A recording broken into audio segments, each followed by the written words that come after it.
Hi ELAA tutors, I hope that you had a great summer and that you are enjoying this little break before fall starts.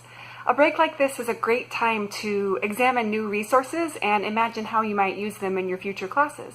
So in this video we're going to talk through some new resources that we have available here at the office. So first of all, I'd like to thank everybody that came out to the ELAA Fishbowl, everybody who came and observed and shared their reflections with me. I really enjoyed it. I had a great time, and I thought that it might be interesting for me to talk through my teaching bag. So first, I have my bag, my box of various pens and pencils and markers, of course, masking tape because I put lots of things on the wall. I have these little cut up post-it notes that I would use. I would designate certain activities to be English only activities. And then if someone spoke their first language, they get a little reminder that it's English time. I have, of course, fly swatters. I have, this is brilliant. Thank you to Lizzie Studstill for this. These are alphabet cards that are laminated, and if I had 5 or 10 minutes to kill at the end of my lesson, I would pull these out. Each table gets a baggie. And then I say a word, and the students have to spell them. I have my classroom signs. These signs are available on the Tutor Resources webpage. You can download them and print them out. I laminated them, and I taped them to the wall every time we had class. These are my pronoun cards.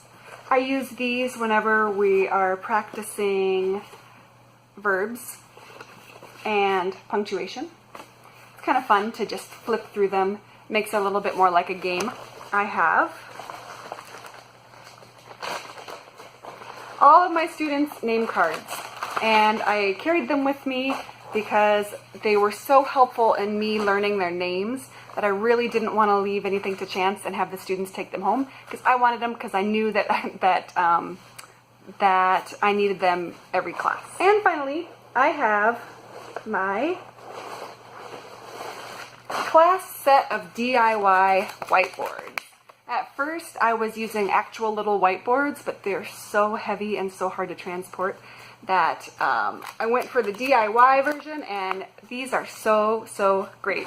All you need is a bag of markers and a class set of these. Next, I'd like to introduce the new and improved OPDs. That's right, they've put out a new version. It's the 3rd edition. Similar topics, slightly different illustrations. And these will be trickling out to sites over the course of the year. But we need your help with this. This came with an online teacher guide, and so we are looking for a volunteer or two. Doesn't matter if you feel tech savvy or not. We want to know how user-friendly that teacher guide really is. So if you're interested, if you really like using the OPDs and you're willing to pilot this online teacher guide, please send me an email. Now, I hope you like big plastic boxes, because have I got some big plastic boxes for you. First, we have the new Citizenship Kit. This contains everything you need for teaching citizenship lessons or units. I won't go into exactly what's in here because there's a video below in the newsletter where Lizzie explains everything that is in these kits. Next, we have the big plastic box, the pronunciation kit. Next, we have the reading kit. This one contains this ring of laminated activities. These are all kinds of great activities for you to do with reading texts. And on the tutor resource page, there is now a link to a compiled page that has tons of different texts on different topics that are appropriate for each level. Okay, our final set of big plastic boxes are our class sets of wordless books. These are beautiful, beautiful books with really incredible illustrations, but they have no words. So you can just imagine the amount of English that you can pull out of it, the amount of creativity, the fun storytelling, the sky's the limit with these wordless books. If you've never used wordless books before, that's okay, because now there is a printed and laminated lesson plan in every one of these boxes. Here's another one. We have class sets of this book as well. This one's called South.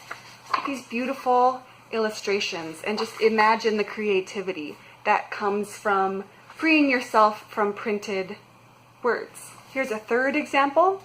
This one won the Caldecott Medal. You can see it's just beautiful. So all of these resources that we've talked about today will be available for you to explore and check out at the ELAA kickoff, which will be happening on September 8th this year. So we'll hope to see you there.